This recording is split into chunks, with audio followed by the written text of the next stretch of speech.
قرآن پاک دنیا کی وہ عظیم الشان کتاب ہے، وہ نسخہ کیمیا ہے کہ جب لوگ چاہیں گے کہ ہمارے دل بدل جائیں، ذہن بدل جائیں، روحیں ٹھنڈی ہو جائیں اور ہمیں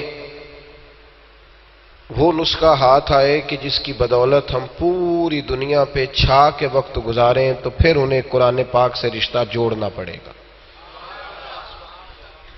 جب انسان بہت زیادہ تھک جاتا ہے نا زندگی کی دوڑ میں، اور کئی دفعہ وہ بہت ساری چیزوں سے اکتا جاتا ہے، کروڑوں اربوں روپیہ اس کے پاس ہوتا ہے، تو وہ پلٹ کر کسی درویش کے قدموں میں آ کے بیٹھتا ہے کہ بس ہو گئی ہے، اب کوئی ایسا وظیفہ پڑھیں کہ میرے دل سے دنیا نکل جائے اور دین آ جائے، کوئی ایسا جملہ بولیں، کوئی ایسی نصیحت کریں۔ تو ہر آدمی، ہر شخص اپنے علم اور اپنے عمل کی تاثیر کے ساتھ بات کرتا ہے، اور بہت سارے لوگ ایسے ہوتے ہیں کہ جن کی زبان سے نکلے ہوئے جملے واقعی تاثیر کا کام کرتے ہیں اور دل بدل جاتے ہیں۔ تو جب ایک عام آدمی کی گفتگو کا یہ حال ہے تو بتلائیے پھر رب کریم کے کلام کا کیا حال ہوگا۔ جب انسان اس کی تاثیر پر توجہ کرتا ہے نا، قرآن پاک کی تاثیر پر، شرط یہ ہے کہ دل لگا ہوا ہو قرآن پاک کے ساتھ۔ میں اکثر دوستوں سے یہ کہتا ہوں کہ ہمارے لوگ حضرت میاں محمد بخش صاحب رحمۃ اللہ علیہ کے شعروں پہ رو پڑتے ہیں کیونکہ انہیں سمجھ آ رہی ہوتی ہے۔ اگر ہم نے قرآن مجید سمجھایا ہوتا، اگر قوم کو اس طرف لگایا ہوتا، سمجھایا ہوتا، یہ شکوہ کر کے گزرنا تو آسان ہے کہ لوگ توجہ نہیں کرتے، لیکن کبھی کبھی مجھے اپنے آپ پہ بڑا شکوہ آتا ہے کہ ہم یہ کام کرتے بھی تو بڑا کام ہے نا، ہمارا مزاج بھی تو تھوڑا الگ ہے نا۔ مطلب جس جگہ آرٹسٹوں کو، آرٹسٹ نعت خوانوں کو پروموٹ کیا جا رہا ہوتا ہے تو وہاں بھی تو کسی کی صدارت ہوتی ہے نا، وہاں بھی تو کسی کا خصوصی خطاب ہوتا ہے نا، وہاں بھی تو کچھ ایسے لوگ ہوتے ہیں نا جو صاحب جبہ و دستار کہلاتے ہیں۔ ایسا تو نہیں کہ خود بخود سارے لوگ پروان چڑھ گئے ہیں، کچھ تو ہے نا جس کی پردہ داری ہے۔ بھائی قرآن مجید کی تاثیر اتنی شاندار ہے کہ مولا علی شیر خدا کرم اللہ تعالی، بیٹھ جائیں بھائی، بیٹھ جائیں، آپ بیٹھے نیچے۔ حضرت مولا علی شیر خدا کرم اللہ تعالی وجہ الکریم کا فرمان ہے، فرماتے ہیں میں حضور کی بارگاہ میں حاضر تھا تو میرے کریم رسول علیہ السلام نے مجھ سے ایک جملہ کہا۔ آپ فرماتے ہیں بات کوئی اور تھی، وقت کوئی اور تھا، پر حضور نے جب وہ فکرہ کہا تو میرا ذہن بھی کہیں اور چلا گیا۔ نبی کریم نے فرمایا علی ہر چیز پرانی ہو سکتی ہے پر میرا قرآن کبھی پرانا نہیں ہوگا۔ اللہ کرے آپ کو سمجھ آئے، قرآن کبھی پرانا، یعنی آپ کسی کے سامنے کوئی چیز رکھتے ہیں تو وہ کہتا ہے میں نے پہلے بھی پڑھا ہے۔ آپ کسی کو کوئی بات بیان کرتے ہیں نا جی، آپ کو پتہ ہے بہت سارے واعظین اور خطباء کے ڈرائیور محفل میں آ کے نہیں بیٹھتے، وہ کہتے ہیں تقریر ہم نے کئی دفعہ سنی ہوئی ہے، تو بار بار تھوڑی سنیں گے۔ اور بھائی مشکل ہوتی ہے نا کچھ چیزیں بار بار۔ قرآن وہ حسین کتاب ہے کہ جب پڑھو گے، جتنی بار پڑھو گے، اللہ نئی تازگی عطا فرمائے گا، یہ کبھی پرانا نہیں ہوگا کبھی۔ اس کی ایک تاثیر ہے، اللہ کے کلام کی ایک، بندہ عمل والا ہو نا، عمل والا، وہ سادی بات بھی کرے سادے لفظوں میں تو وہ تاثیر بن جاتی ہے، لوگ بدل جاتے ہیں۔ عمل نہ ہو تو آپ کو پتہ ہے بڑی زبردست بھی کئی دفعہ میری طرح کے لوگ بڑی لچھے دار بات کرتے ہیں لیکن وہ نہیں سمجھ میں آتی۔ عمل والا آدمی اگر بات کرے، جس کو پیار ہو سامنے بیٹھنے والے لوگوں سے، قوم کی بھلائی کی بات کرے تو وہ بات روحوں میں اترتی ہے۔ حضرت انس بن مالک رضی اللہ تعالیٰ عنہ فرماتے ہیں جب ہم حضور علیہ السلام کی محفل میں بیٹھا کرتے تھے نا، نبی کریم علیہ السلام قیامت کا ذکر فرماتے تھے تو ہمیں یوں لگتا تھا کہ اٹھ کے باہر جائیں گے تو قیامت آ جائے گی۔ ایسے نہیں ہوتا تھا کہ داستان سرائی، یعنی میں خود قیامت کا ذکر کر رہا ہوں، میں خود لوگوں کو فقر کا درس دے رہا ہوں، پر میری گاڑی، میری کوٹھی، میرا بنگلہ، میرے پیسے دو کے لوگ کہتے ہیں کہ یار یہ کہتے کچھ اور رہا تھا، پھر اس کا اثر نہیں رہتا۔ لیکن اللہ کے حبیب علیہ السلام جب قیامت کا ذکر کرتے تو صحابہ کہتے ہیں کہ یوں لگتا تھا کہ اٹھ کے جائیں گے تو قیامت آ جائے گی تو جب حضور کے فرمان میں اتنی تاثیر ہے تو پھر رب کے کلام میں کتنی تاثیر ہے۔ ایک حدیث ہمیں ملتی ہے، اس کے راوی بھی حضرت انس بن مالک رضی اللہ تعالیٰ عنہ ہیں، فرماتے ہیں ایک دن حضرت موسیٰ کلیم اللہ علیہ السلام نے رب کریم کی بارگاہ میں عرض کیا۔ اگر آپ کی توجہ موبائلوں سے زیادہ میرے ساتھ ہو جائے تو کام ذرا بن جائے گا۔ ویسے بھی ہم نے قوم کو اور بھی کئی کام کرانے ہیں، سب کو صحافی تھوڑا بنانا ہے۔ مطلب کوئی ضروری ہے کہ اب سارے صحافی بنیں گے؟ اور بھی غم ہے زمانے میں محبت کے سوا، تو کچھ اور بھی تو شعبے ہیں نا جی، ان میں بھی تو کام کرنا ہے نا، مہربانی فرمائیں۔ اب تو عجیب و غریب منطق ہے۔ ایک بڑے درویش عالم ہے، میرے دوست ہیں، ایک جگہ میں موجود تھا تو کچھ سنگیوں سمیت آ گئے۔ پیار کی بات ہوتی ہے نا، کچھ لوگوں سے جب وہ ملتے ہیں تو بس طبیعت خوش ہو جاتی۔ تو وہ مجھے ملے تو ملنے، آپ کو پتہ ہے میں تو کئی دفعہ بڑا پریشان ہوتا ہوں۔ مطلب پہلے یہ ہوتا تھا کہ لوگ کہتے تھے میں نے دن میں اتنے نفل پڑھے ہیں، اتنی عبادت کی، اتنے سپارے پڑھے ہیں۔ اب ہم سے کو پوچھے تو ہم یہ بتا سکتے ہیں کہ 150 تصویر کھنچوائی ہے، کیونکہ جس نے گھر بلایا اس نے بھی کھینچی ہے، جو رستے میں ملا ہے اس نے بھی کھینچی ہے، جس نے بڑی شوق سے گاڑی روکی ہے اس نے بھی فوٹو ہی کھینچی۔ تو وہ صاحب مجھے کہنے لگے کہ یہ بچوں کی خواہش ہے ذرا آپ کے ساتھ تصویر کھنچوانے کی۔ تو میں کہ تسی پھر ذرا سائڈ تے ہو جو وچوں، کیونکہ انہاں بچیاں دی جو خواہش ہے تہاڈی تے کوئی نہ تو اتنا ضروری نہیں یار۔ اب مطلب ویسے بھی یہ مطلب ضرورت کے لیے اس کا فتویٰ تھا، ورنہ جو محتاط علماء ہیں وہ تو پسند ہی نہیں کرتے سرے سے۔ تو میری طرح کے لوگ ہیں جو بس ٹھیک ہے سب کچھ ہو رہا ہے، ورنہ مشائخ تو قائل ہی نہیں ہے اس کے۔ اللہ تعالیٰ سمجھنے کی توفیق عطا فرمائے۔ آپ میری بات پہ توجہ کریں جو بات آپ سے کر رہا ہوں۔ حضرت انس بن مالک فرماتے ہیں کہ حضرت موسیٰ کلیم اللہ علیہ السلام جب رب کی بارگاہ میں جاتے تھے نا کوہ طور میں، کوہ طور پر ملاقات ہوتی تھی تو بڑا اثر قبول کرتے تھے۔ رب کریم کی گفتگو، اللہ کی گفتگو بڑا اثر قبول کرتے، پسینہ آ جاتا۔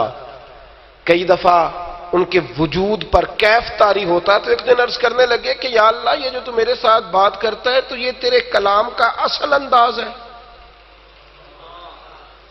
اصل انداز ہے۔ تو رب کریم نے فرمایا موسیٰ اگر میں اصل کلام میں تیرے ساتھ بات کروں تو آپ برداشت کیسے کریں گے؟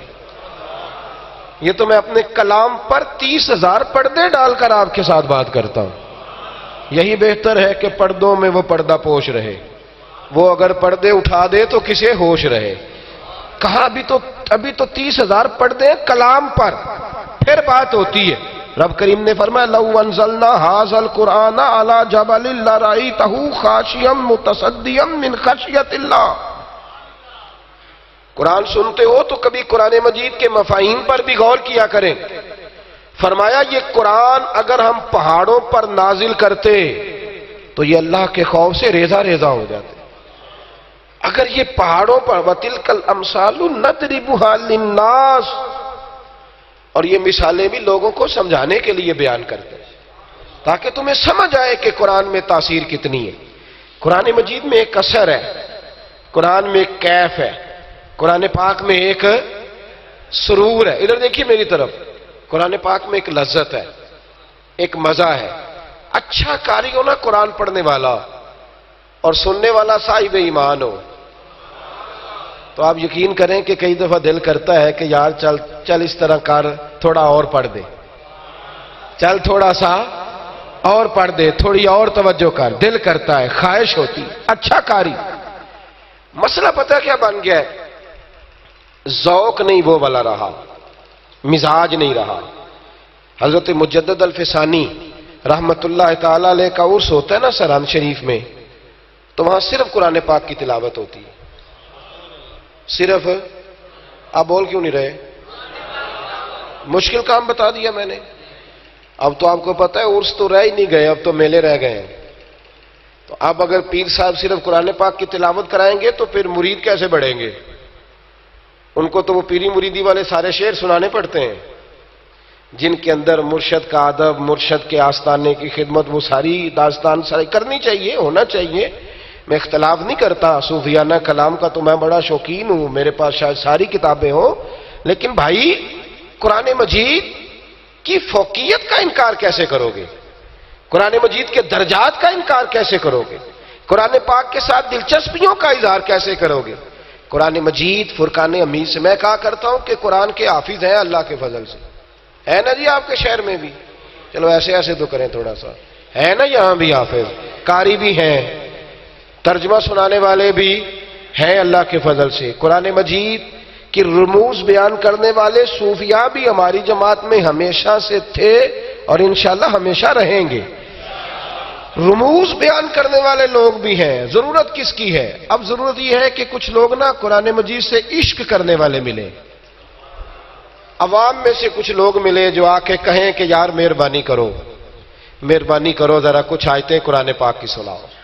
یہ ایک باقاعدہ ذوق ہے، ایک باقاعدہ دیکھیں نا، ایک ذوق ہے کسی چیز کا، ایک ذوق ہوتا ہے۔ شاعر دو بیٹھے ہو نا تو وہ پہلے کے کلام سنانے کا مقصد یہ ہوتا ہے کہ اب دوسرے نے بھی سنانا ہے۔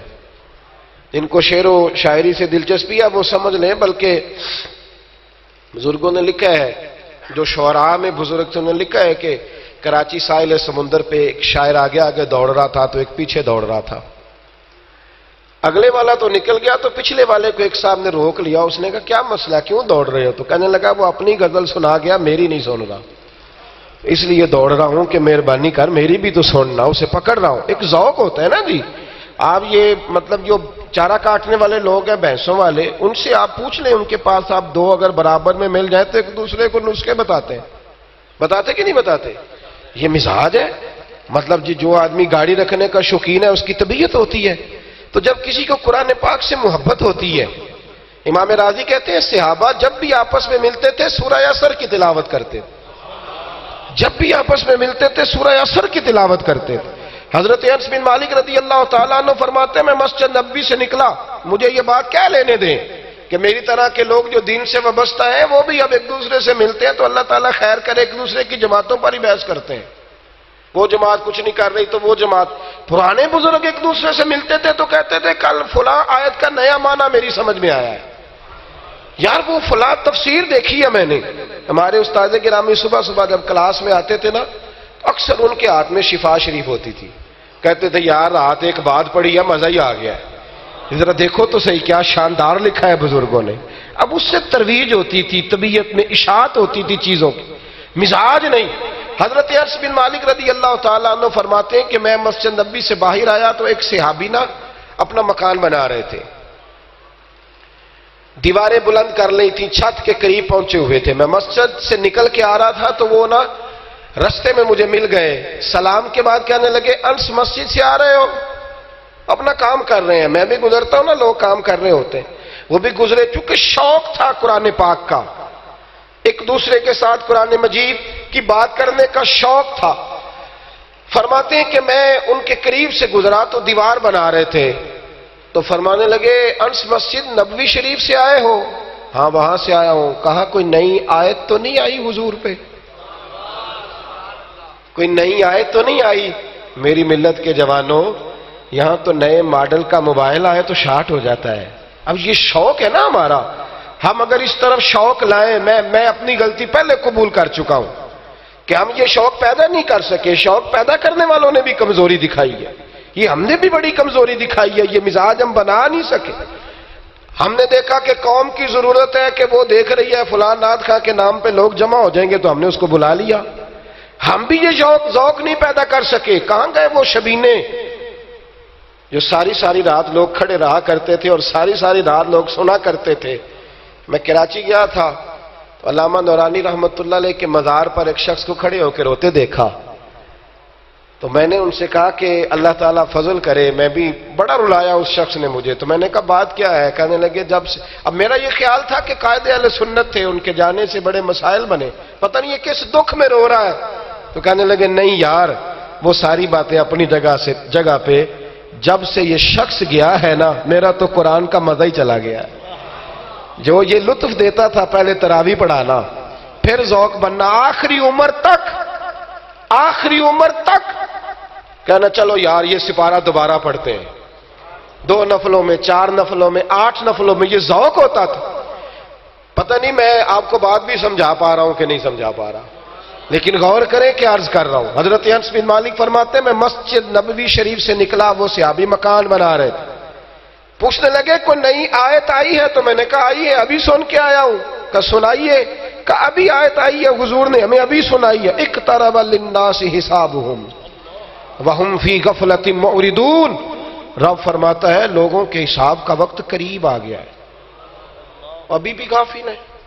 اقترب للناس حسابهم، حساب کا وقت، حساب کا وقت، جس کی عمر 60 سال ہے اس کی تو 30 سال گزر گئی، تو باقی تو آدھی رہ گئی، اور جس کی 40 ہے اس کی تو بھائی 70% بیت گئی ہے، تھوڑی رہ گئی۔